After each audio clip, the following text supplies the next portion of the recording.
the legendary Jimmy Carter, who, by the way, the best thing that ever happened to Jimmy Carter is Barack Obama. It's true. Because Jimmy Carter is no longer the worst president. That's right, good point. Very sharp, that's very good. Who had that? Come here, raise your hand, somebody. Who had that? It's very good, you know your politics. But it's true, and we have to change things. Now, I'm going to do something tonight that I love to do, because to me it's more interesting. To you, I think it'll be equally interesting, but to me it's definitely more. We're going to talk a little bit, but we're going to take questions. You want to do that like a town hall? You want to do that? Because I would love to do it, and I want to get your views. We've had a tremendous response. We set all sorts of records on the different social medias. There's so many of them nowadays. You know, they have this one, that one. 2 weeks later, they have another one. But we set so many on Google today. You probably saw the kind of numbers that came out there through the roof, far more than any other Republican candidate, because people want hope. And you're never going to do it. You're never going to do it. I watch, and I go, and we make speeches together, and I watch the sun will rise, the moon will fall, the this, the that, the seas, the ocean. They want jobs. They want jobs. They don't want to be ripped off by China and Mexico. And, by the way, Japan, which is back in a big way. Japan right now has a very strong leader. Japan has just and big league, cut the yen. They're cutting it. They're devaluing their currency again. And I tell the story. A friend of mine just ordered Komatsu tractors instead of Caterpillar tractors. He always ordered big excavator, always ordered Caterpillar. But now he's doing Komatsu.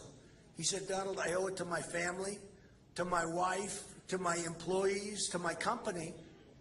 There's no way they can compete, because what Japan has done to the yen makes it impossible for Caterpillar to compete. This is a pretty sad situation. Pretty sad situation. So I think you're right. I agree. I'll tell you one thing. I'll tell you one thing. There won't be any, and I mean it, there won't be any $5 billion Obamacare websites with Trump. In fact, there won't be if you want to really know the truth, there won't be any Obamacare with Trump. Because it will be repealed and replaced with something far better, far better. Friends of mine who are doctors, they say they need more accountants than they have nurses. And a lot of doctors are leaving the profession. Any doctors in the room? A lot of doctors are leaving the profession. They can't do it. It's no good. It's not working. You saw last week a report came up, 23% up, 27% up, 39% up, 54% up. And that's despite the fact that the deductibles are through the roof. I always say you have to get hit with a Komatsu tractor in order to use your deductible. It's true. So I gave a speech and I said, we are going to make this country great again. I said the American, and it's a tough one, and I say it sadly, the American dream is dead, but we will bring it back bigger and stronger and more powerfully than ever before.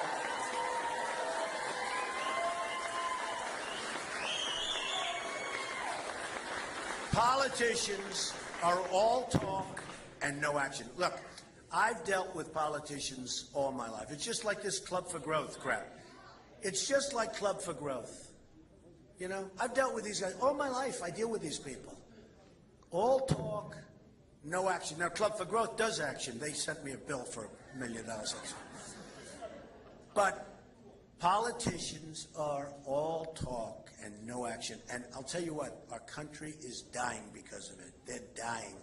We have people that are really good at keeping their jobs. We have people that are really good at fundraising. We have people that are really good at everything but making our country great again.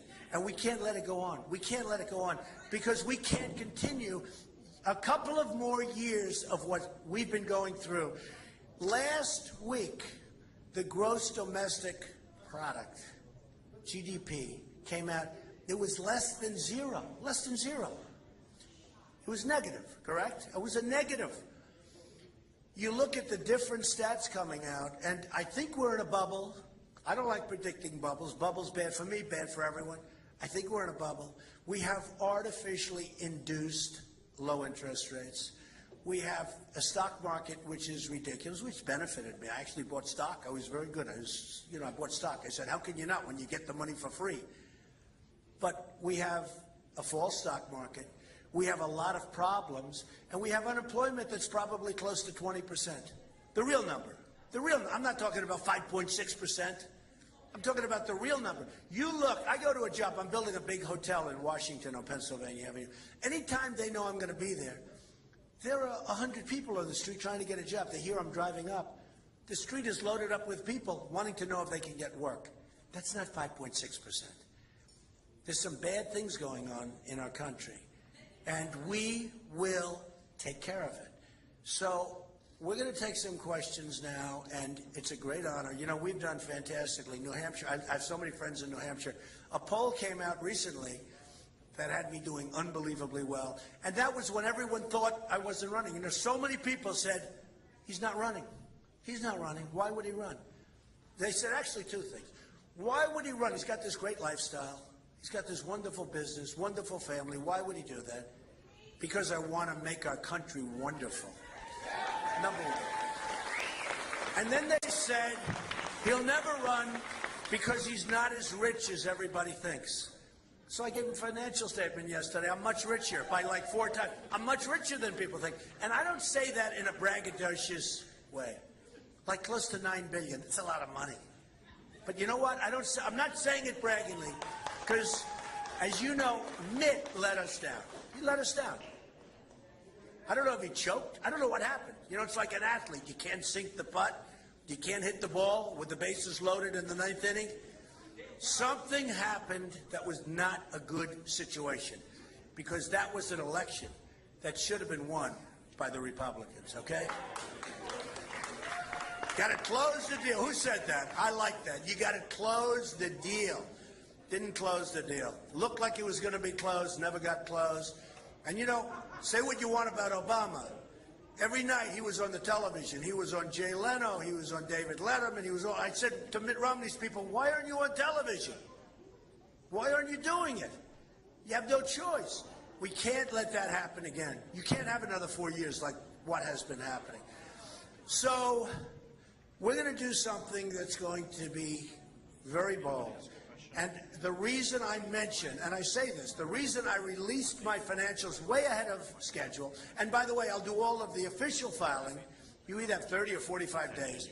You're allowed very lengthy extensions. I don't need extensions. I don't want extensions. But the reason I tell you about the financials is because that's the kind of mentality you have to have at the top. You have to have that mentality.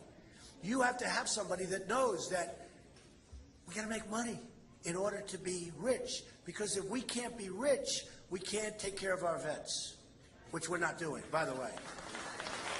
I will do it. I will take care of our vets.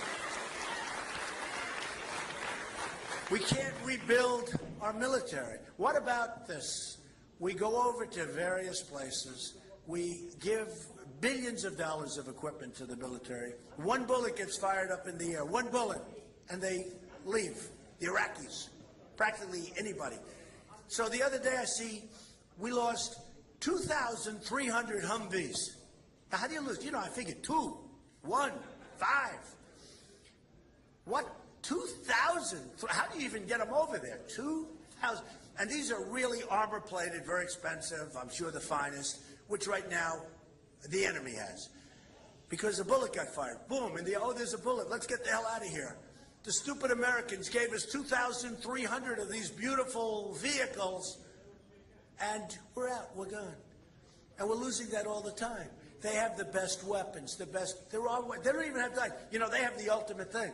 All they have to do is fire a shot in the air. They take over all these arms. They don't have to buy them. They don't have to buy them. The arms dealers are dying because they just, you know, it doesn't work well for the arms dealers. So we need smart leadership. We don't need a leader that takes Sergeant Bergdahl. Traitor. Sergeant Bergdahl.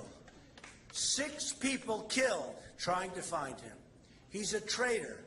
He's a no-good traitor. You know, in the old days, when our country was strong and respected, you killed the traitors, and quickly. And I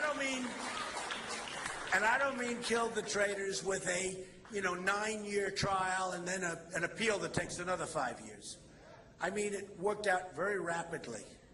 And now we have a situation where, think of this. This is the way we deal. We get traitor Sergeant Bergdahl. They get 5 killer leaders that they desperately wanted, who are now back on the battlefields trying to kill everybody, including us. You tell me. This is Obama. I call him the 5-for-1 president. You look at the negotiation going on now with Iran. It's disgusting. First of all, it should take a day. You know, we're not sending rockets to the moon. Our chief negotiator, who's 72 or 73, is in a bicycle race, and he breaks his leg.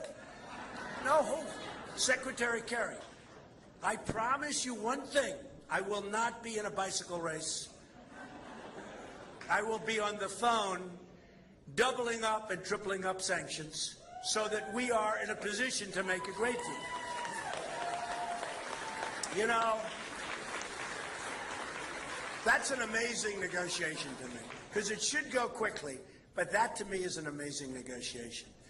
The chief negotiator, the Persians are very good negotiators, and they go back to Iran and they celebrate the man in the street, their chief negotiator.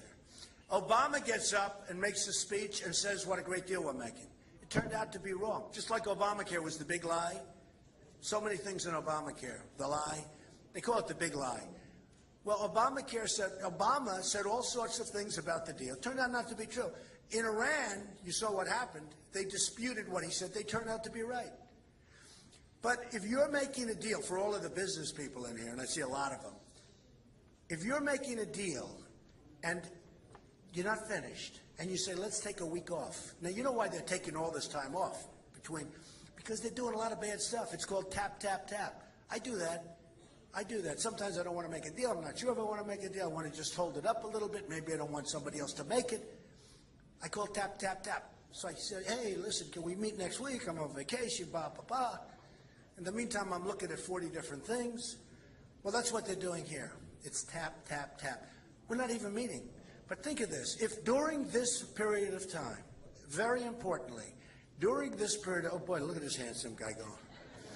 If during this period of time, the person negotiating with me on the other side of the street comes out and strongly says that we're all a bunch of idiots, that he's making a great deal or she's making a great deal, and in that case it's not a she because, you know, they haven't figured out that the women are smarter than men, this is what.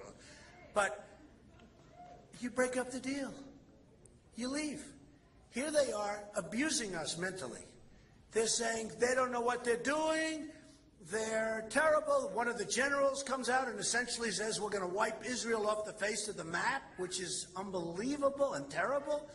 And we keep negotiating. We keep negotiating. The deal with Iran is disgusting. We should double up and triple up the sanctions, get them back having a deal.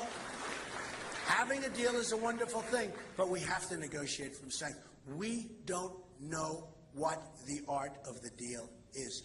We have people that don't have a clue, and these people are negotiating the most important deals in history. Because when you look at the power of nuclear weapons and you look at the importance of having deals, or if you have to, something other than a deal, and I don't think you have to do that. Because if we had the right people, you wouldn't be there. But just think, before we take some questions, what takes so long? What takes so long? And what happens is we suggest something and they say no. And then we suggest something else and they say no. And they just keep saying no. And we keep going down, down, down, down. And now that deal doesn't mean a damn thing. So you have to strengthen up our resolve. You have to get some real negotiators, not Secretary Kerry, who doesn't, honestly, he doesn't know what he's doing. Are you ready, Secretary Kerry? You're fired.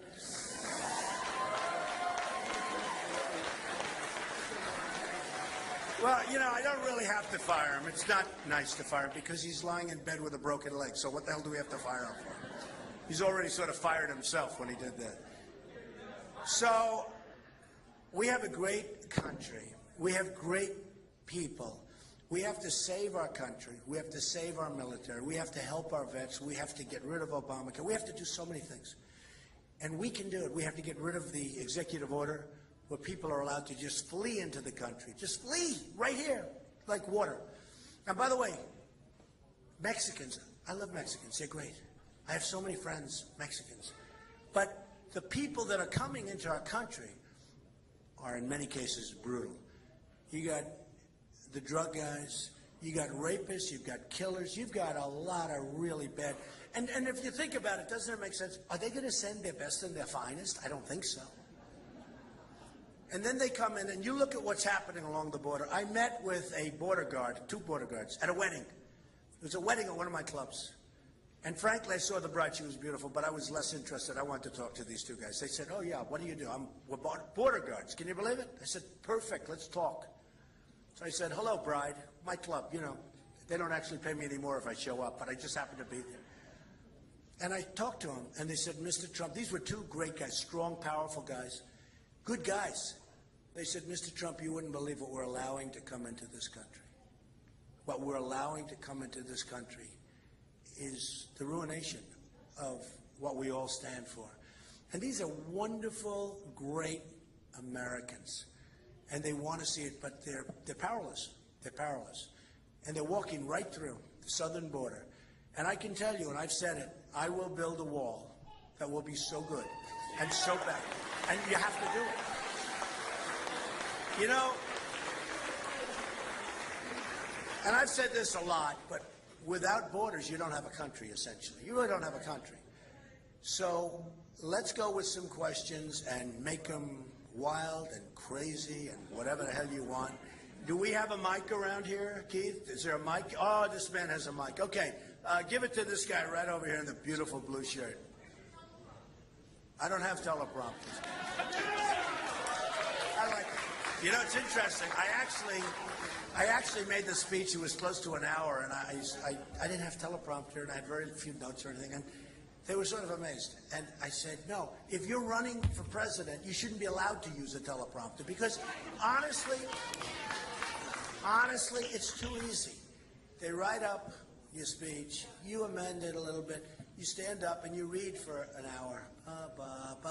You know, what do you learn? You want to test somebody under pressure. It's a lot of pressure. If you're not using teleprompter, it's much harder. To be honest, you have to be much smarter. You really do. Okay. Okay, man in blue, let's go. Mr. Trump, good evening. How are you? On my way driving up here from Massachusetts, on the highway, I was listening to the Howie Carr show. Right. And after you got off the air with him, I want to report that a lot of people called in and are really excited about your candidacy. That's Thank great. you. Yeah, he's a nice guy. Howie's been very supportive. He's real. Howie Carr's a very nice guy. I'm not a politician. I am an inventor with multiple patents, a serial entrepreneur, and a writer. Good. And a quick comment about immigration, because I know how important that is. From that position, I've developed an economic model that eliminates the magnet from them coming here. If they don't want to come here, it's easier to keep them out. It's a 2-pronged attack. One is economic, and one is defense. By the way, is this the longest question you've ever? That being he's a nice said, guy. He drove from Massachusetts. Let him go on. That being said, how much longer will your question be? No, go ahead. Ken, oh, don't tell me you're going to present me with a proposal. I've written something, and I'd like to give this. He's to you. giving Can me I a do proposal. that? Okay, give me the proposal. Give me the proposal. I'm going to take your proposal. Thank you. That's right. The check's in the mail. Okay, thank you very much. I appreciate it. Boy, that was a lot of work. You should have just handed it to me. Okay, go ahead, right over here. Thank you, Mr. Trump. I want to thank you for the thank you note that you sent me for my rather rodeo-like opinion piece in the Union Leader. Good, I know that. Union Leader is terrific. I don't have a... The Union Leader, by the way, they've been so fair to me. and they are terrific, and Mr. McQuaid is a fantastic man, I will tell you. Go ahead. I'm going to give you a break. I don't have a question. I have a comment. I want to thank you for taking this on. We all need that we know that you don't need to do it. I want to remind everybody that my 9-year-old daughter up here, adopted from Arizona, that, ladies and gentlemen, that's the generation that's going to pay the price for this last 6 years. And thank you for doing this. Thank you very much. Thank you very much. Come on, let's have a question from a woman. A woman, where's the mic? Okay, let's go. Go ahead. Excuse me. Come on. Mr. Trump, Yes. as president, Where are you? Right there. as president, will the citizens of this great country get the truth about Benghazi, the IRS scandal, Fast and Furious, the VA administration, and the lost Secretary of State Hillary Clinton emails? And will there be any accountability for such a gross negligence? You're right. So let me just tell you. So I'm a Republican. I'm a conservative. I even have to be, I'm Protestant. Can you believe? Nobody thinks so. I'm a Presbyterian. Can you believe?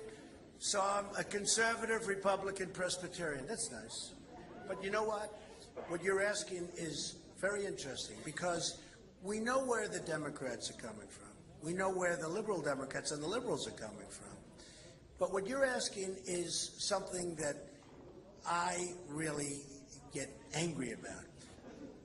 The Republicans and our Republican politicians, they act indignant over the emails. Indignant for about 2 days. They act indignant over Benghazi. Oh, Benghazi, Benghazi. You don't hear about it anymore. They act indignant over whether it's IRS or any of the other things you mentioned. And it lasts for a couple of days. And then they go back and they get their check and they go and run for office. And in many cases, they run for president. They have no stick-to-itiveness. They don't really care.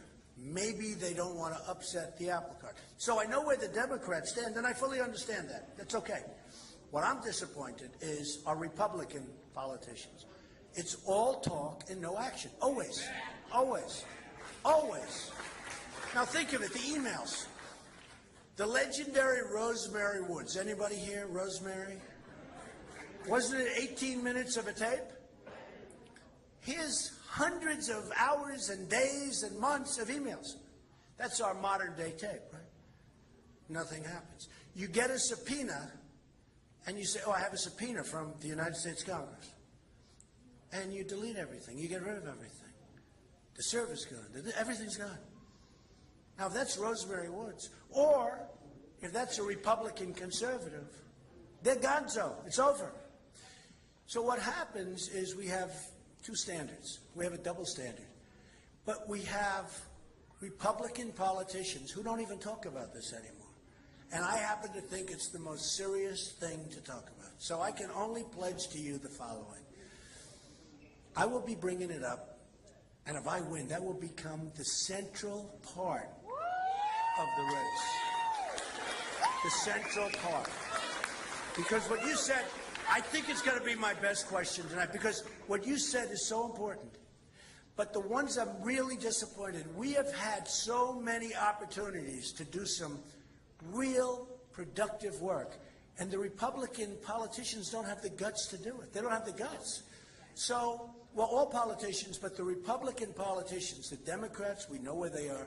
The Republican politicians, frankly, I'm a Republican, they should be ashamed of themselves. Yes, sir. Go ahead. Donald, welcome back to New Hampshire. Thank you very much. Hey, I'm a little confused on one of the questions. As you know, we met on veterans issues. Yeah, I remember. When you say we're going to save the veterans, now I'm speaking for veterans, we don't want to be saved.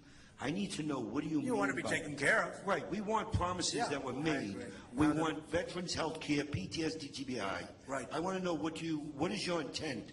How are you going to do this? Because we've heard it over and over. Okay. And I know you're a man who where you Right, are. and you know it, and you know it. The veterans, and not only here, all over the United States, have been treated like third-class citizens. And I meet with them. I was, as we discussed at our meeting, I was very much responsible for the Vietnam Memorial in New York. And by the way, to this day, with all the buildings I built and all the things, rinks in Central Park and all the things I've done, nobody has ever been nicer to me than Vietnam vets. To this day, if I'm walking down the street, vets come up and they say, thank you for what I did. I held one of the most successful parades in the history of New York after it was a disaster the year before. We discussed that. The Veterans Day Parade in New York City, down Fifth Avenue. One of the largest parades. So I fully understand, and I fully understand what you're saying. And the fact is, our vets have to be helped. And the word help, they don't want, they want to be helped. They did an incredible job for us. Many of these people are in very bad shape. Very bad shape because of the job they did for us. So we're going to get involved, including with your group, as we had I think, did we have a great meeting? I thought it was a great meeting. But we're going to get involved with your group. We're going to do a lot of things. And not only in New Hampshire, it's got to be all over the United States. And frankly, in New Hampshire, it's not a good situation, but you have some states where it's catastrophic for the vets. We will really help the vets, and we will take care of the vets, and we'll rebuild our military, by the way. Do you know you're one of the very few to come into the state that first wants to meet with the veteran community? Yeah. And I was impressed with that. Well, I appreciate it. And I even made a donation, right? Bigger donation than anybody ever thought. They hit pay dirt. Did they hit pay dirt? That's good. And you know what it is? It's worth it because they're unbelievable people. I wouldn't be standing here right now except for the vets. So anyway, so it's great. We'll work on it, all right? Who's got the mic? Give it to this man. It looks like another vet. Are you another vet? Yes, sir. Let's go. Give me a United States question. Air Force, Vietnam. Very good. You know about the Vietnam Memorial in New York? Oh, Down yes. by Wall Street. Yes, I know where it's Okay, at. good. I grew up in North Jersey. Good location. Well, then you know about it. Yes, We're sir. proud of it. My question is your commitment to the Second Amendment. Total. So here's I love this. Okay, total. The Second Amendment has to be just cherished. And I listen to, and you know, I have friends, they're smart guys, they're not into it, they're not into the Second Amendment. So the other day, I'm watching television. And because of our great prison system up in New York, you know, upstate New York, you have these two guys who are serious, these are seriously dangerous people. Seriously, no worse than who? Well, the five. Yeah, the five. The five are pretty bad. Okay. She's got a lot to say, but she's good, right? But you have these two guys that ingeniously got out of this prison, maximum security prison. And it's like an unbelievable thing. And they're interviewing people in the town. And a woman gets up and she said, you know, I have had for years debates with my husband. I didn't want guns and he did. And now I'm so glad we have them. We have one on every drawer, every table. They're all, because they don't want to be visited, you understand it. They don't want to be visited by these two characters that just got out. And it was very interesting because she said she fought her husband for years, and now they're so glad. I will protect and preserve the Second Amendment. And one other thing. While we're on the Second Amendment, I will protect and preserve without cuts Social Security, Medicare, Medicaid. And the money will come from making smart deals instead of stupid deals with other countries. And believe me, our country has a chance to be so rich again and so strong again and so great again. But it's not going to be with the kind of thinking that we have in office right now. Okay, yes, ma'am, right here. Yeah. You talk about making America great again. Right. And I was just wondering what you think can be done to unite the American people and keep the American dream alive. Well, the American dream is heading south fast, you know that. Through regulation, through all of the problems, through tremendous unemployment, through hatred. You know, when Obama got elected, I said one thing. I said, the minimum that's going to happen is he's going to be a great cheerleader for the country. I really thought it could be good. You'd unite the country. And I really felt that he could be a great spirit for the country, great branding for the country. You know, my daughter, Ivanka, anybody hear of Ivanka? Anybody? By the way, she did such a great job of introducing me. And that was not easy. That was a lot of cameras, live cameras all over the place. The place was packed. Ivanka did a fantastic job. So I should have brought her along here. So she told me a story that when she was a young girl in Czechoslovakia, because her grandparents are from Czechoslovakia, communist country at the time, and she would go there, and people, many of the Czech people, had dollar bills posted on the windshield of their car, because that was a sign of prestige. They were so proud of that dollar bill. They were so proud of the brand, the American brand, that they would tape dollar bills onto the windshield, onto the glass. And I said, you know, I've never heard that story. And she said, Dad, it's about branding.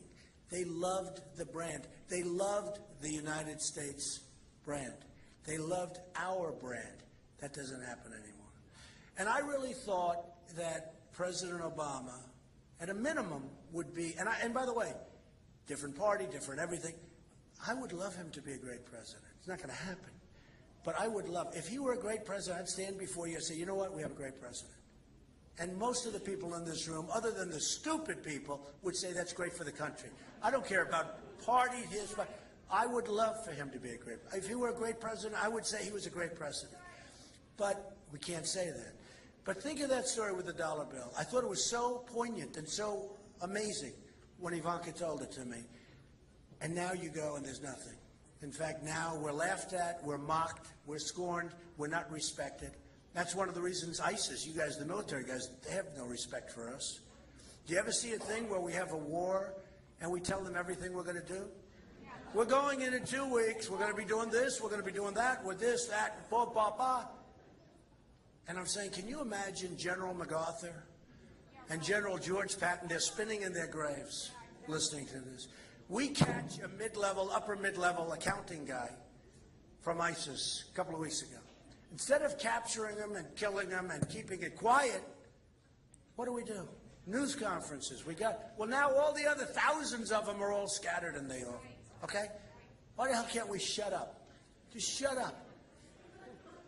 So we have so far to go. It's so sad. I mean, it's just so sad. Yes, ma'am.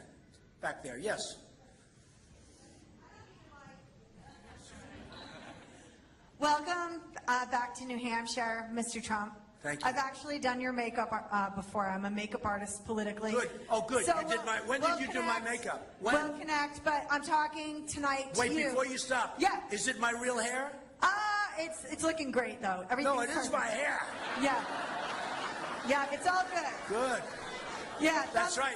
When I did a big show up here and she put a little makeup on, I said, yeah, it's my hair. It is my hair. That's good. I made you up in the convention in New York City, too. But anyways, we go back. Thank you. But I'm here to talk to you about something that I've been already talking to other campaigns about. Okay, I've talked to Hillary Clinton's advisory board. I've been traveling around a little bit with Governor Christie. A year ago, my stepdaughter died of a heroin overdose. Right, big problem. There were so many gateway drugs that got her to the death, okay? I understand. And there was very limited opportunity for help, especially here in New Hampshire. And this is a really hot topic. We already have 1,300 deaths already in the state. It's a huge problem in New Hampshire, which nobody really even knows about. Yeah, I want to encourage you to speak about it because it is ravaging our communities, our families, but it also takes a huge economic hit. And what I'd like to just put out there is something, I've been doing a lot of advocating for this issue. I'd like to see us get treatment mandatory in prisons so that if somebody's arrested on a drug charge, they're in there, they're not wasting time. Maybe we can instill a shift in consciousness in these addicts so when they come out, you know, we're not dealing with them going right back to the same playground and playmates because the crime is on the increase because of this problem too. And I just want to know what you think about it. And I thank you for being here. A lot about it. And I'll tell you what, you're right. It's interesting. I've been in New Hampshire for a long time. I've had a lot of friends here and I come here a lot. And they talk about the drug problem. You know, you don't think in terms of New Hampshire and drugs and a drug problem, but New Hampshire has a tremendous problem with it. No, it's something we'll start thinking about very heavily. Okay? Thank you very much, ma'am. Yes, how about, go ahead. Go ahead. It is an honor for me to be here. It's my honor. Mr. Trump. Thank you. I am a Colombian immigrant. I absolutely love America. and I am a You physician. know that's the home of Miss Universe, Columbia. You know that, Yes, right? very much. And I am- Paulina Vega. We love her. She's been great.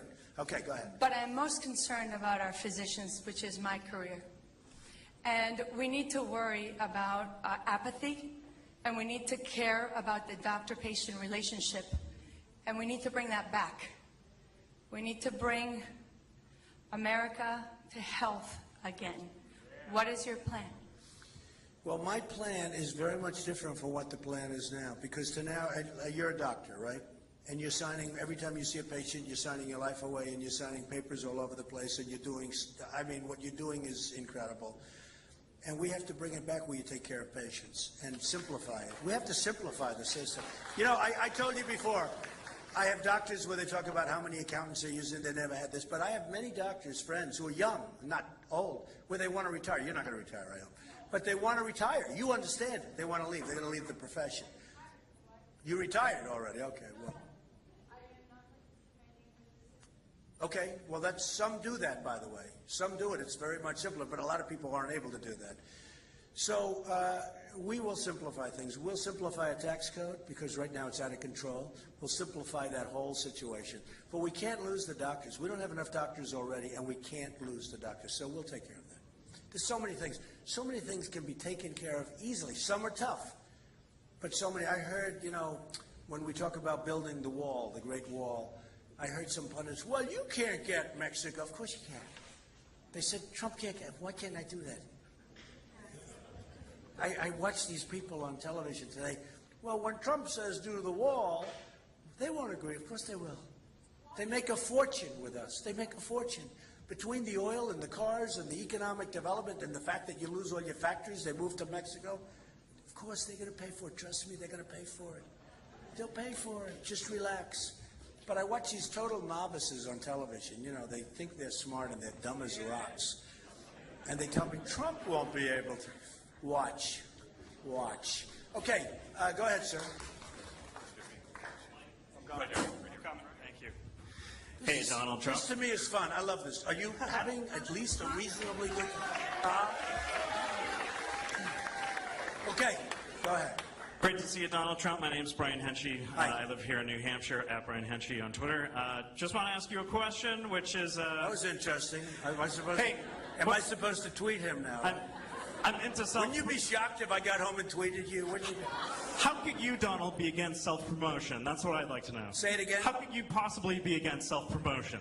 Come on. No, you're right.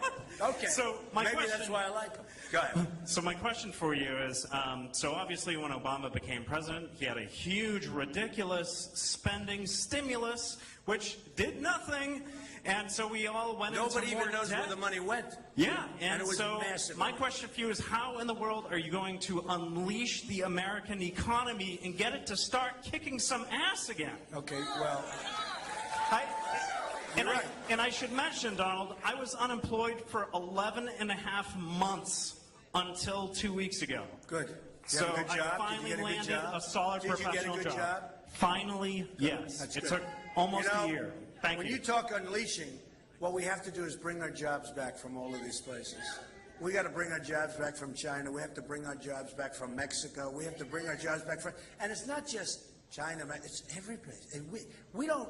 You know, sometimes I'll make a speech and I'll start off by saying, we don't win anymore. We don't win anymore. When was the last time we won a trade battle against China? Never happens. When did we ever win against Japan? And I was jokingly saying yesterday and talking to people, they send their cars over by the millions. When did you see in Tokyo a Chevrolet? Did you ever see a Chevrolet in Tokyo? Not too often.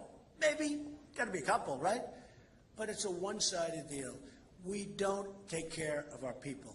We have leaders that don't know what they're doing, and they don't have a clue. And if they do know what they're doing, they're controlled by their lobbyists and the others that I mentioned. So it's a real problem. We will bring it back.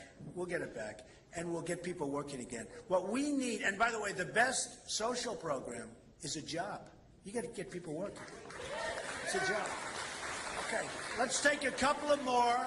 We'll take a couple of more. This very young person right up here. Come on, make it a good question with a red shirt. How are you? Hello. For me, one of the great defining, I guess, moments is that makes America great were the Mercury, Gemini, and Apollo missions of the 50s and 60s. Hopefully going into the presidency, what do you plan on doing for the space race in the future, particularly concerning private companies like SpaceX and Virgin Galactic? Yeah, well, I love the space thing. I think, a lot of the private companies are doing very well with space. We have a lot of other problems, by the way, in all fairness to space. Because we have a lot of people going into space, and they're doing it through private companies. And I know a lot of the people at those private companies, and they're doing it very well and very efficiently. But we have to do things like, health insurance and so many things. So many things. So I am for it. I am for helping. But I like keeping that somewhat in the private sector. Does that make sense to you? Okay. Yes, sir. Go ahead.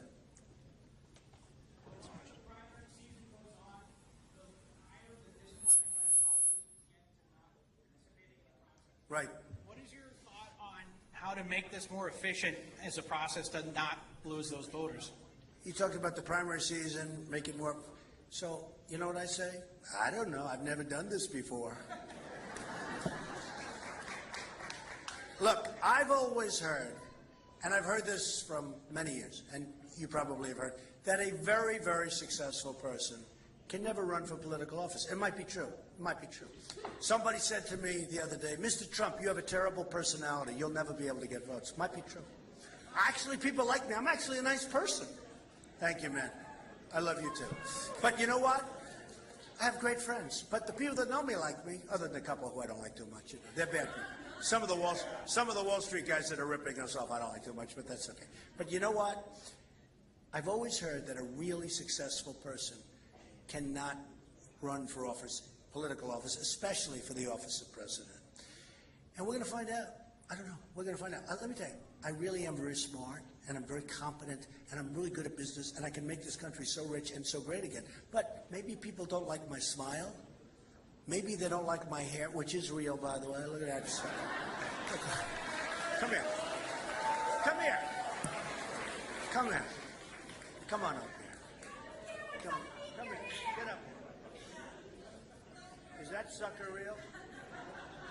It's thin, but it's real. Okay. Thank you, Doc. Be careful. All right. See, I had to prove it, I'm in a good mood, so I had to prove it. But it really, it really is something that we can do. And, maybe I can't get elected. Maybe they say he's not a nice enough guy. But I said yesterday to a big group of people, I don't think this election is about personality. We've had enough personality. We've had personalities for so long now. It's about competence. I really do. And I happen to be very competent. I'm really good at this. So, not that I say I have a bet, but I'm just telling you, it's going to be an election. People are sick and tired of being ripped off by everybody. And I really think that this is going to be an election about competence. Okay, let's take two more questions, okay? Yes, go ahead, right there. Mr. Trump. Young people. Yep. Wonderful. The future. The highly taxed future, if you keep it going. Oh, boy, do I worry about your taxes. You're going to pay a lot of money. We're already, the #1 tax nation in the world, so, Go ahead. You say the Affordable Care Act is probably one of the worst things President Obama has ever done. You're probably not wrong, but I just want to know, you say you're going to find something better. I just want to know what that is. Better than what? Who? The Affordable Care Act. Oh, there's a lot of plans that are better. And there are plans that you have to get through Congress. There are plans that you have to get through Congress, and you're going to have to get them through. And if you don't get them through, we're going to have a problem. Because Obamacare is going up, up, up. You're not getting your doctors. You're not getting your plan. I know a lot of people that had plans that they loved, and they've lost them. Okay, how many people here had plans that they loved, and now all of a sudden they get wiped out? Because I've known so many people that had that. You are going to have a situation where the costs of so-called Obamacare is just ridiculous. And here's the problem. The government deficit, whether it's $1.6 trillion or whatever it might be, the deficit is so massive that the country is not going to be able to afford it. So there are a lot of plans. You know, one of the things that's interesting, so I live in New York. In the old days, I used to say, why do I only have one company that I can negotiate with? You know, they had the lines, the artificial boundaries. If you're in New Jersey, if you have a really great company up in New Hampshire, I can't do it because they're not allowed to come into New York. And that was done for the benefit of the insurance companies. And by the way, Obamacare is good for the insurance companies too. They were very big contributors to Obamacare. You know, the insurance companies are doing very well with Obamacare. So there are a lot of things. But here's the beauty. The lobbyists aren't coming to me if I'm president and saying, you can't do that to the insurance companies. They've helped you. They've given you millions of dollars. Because I don't need their money. I don't want their money. Oh, I want to tell you, they're in trouble. They're in trouble. I don't need their money. But I've often said, I said, isn't this ridiculous? I could have companies in California, in Oregon, in New Hampshire, in Iowa, all over, giving me bids. I get one bid. You know what I say? I'll take it. I'll take it. Get one bid. So that was no good. No good now. Now it's worse than ever before. I'll tell you what, now it's worse than ever before. And the care is worse than ever before. And the deductibles are ridiculous. Ridiculous. So we'll be working on that one. Good question, too. Okay, how about one more really great, and you know what? If it's not a great question, we'll do one more. All right. Okay, where? Who's shouting over there? Go ahead. Yes. I love this guy with that Trump sign. What a handsome guy. Give him the mic. I'd like to ask you your position on Cuba. I haven't heard anything about it, and I would like to know if you would build a hotel in Havana. Well, Cuba, look, I don't mind Cuba happening, but I think you should make a great deal, okay? You know, Cuba could have struck a better deal, but I don't mind Cuba happening. I mean, you know, I have a lot of property down in Miami, and I deal with Cuban people all the time. They're fantastic people. As the Mexicans, by the way, are fantastic people. You know, I have tremendous relationships with many, many Mexicans. They come from Mexico. They're hard work. They're great people. But the ones we're getting, it's like a little tough situation. But I know so many Cubans being down in Miami and spending a lot of time there. Doral. Anybody ever hear of Doral, the Blue Monster? The Blue Monster, good. But the Cuban people are great people. I think it's fine to kind of make a good deal for the country. We want to make a good deal. And let it be a decent deal for Cuba, too. Let it be a good deal for the people of Cuba. They're great people. But it's time. It's fine. Okay? Okay, let's do one other question, because that was very particular to this gentleman. Are you from Cuba? What the hell are you asking me the question? What the hell kind of a question? I'm kidding. Okay. Who's got a good one? Go ahead. Give me the question. Thank you. Uh-oh. He looks Mr. like Trump. a tough cookie. Go ahead. Actually, you've sat with me before. You might remember sitting in the boardroom with me a couple of months ago. Oh, yes. Do you remember that? Not particularly. We had some tech. Of course. Well, you know what you always welcome- do? Absolutely, I do. Welcome Okay, go ahead. to your Thank first you. day in politics. Good. One of the things you learn in New Hampshire politics is you can't be squishy. It's a new word for you, probably. That's good. And so there's some hard questions that are coming for you. You have a 20, 30-year history of different positions. Are you ready to make your positions clear to the people of New Hampshire, to the people of South Carolina, and the people of the United States? Yeah.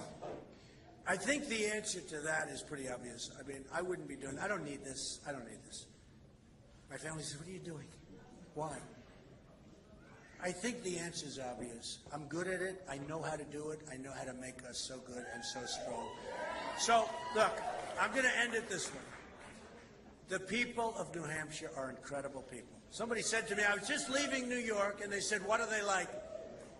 The people of New Hampshire are hard-working people, and they love the country. They love our country, and they want to see it be great.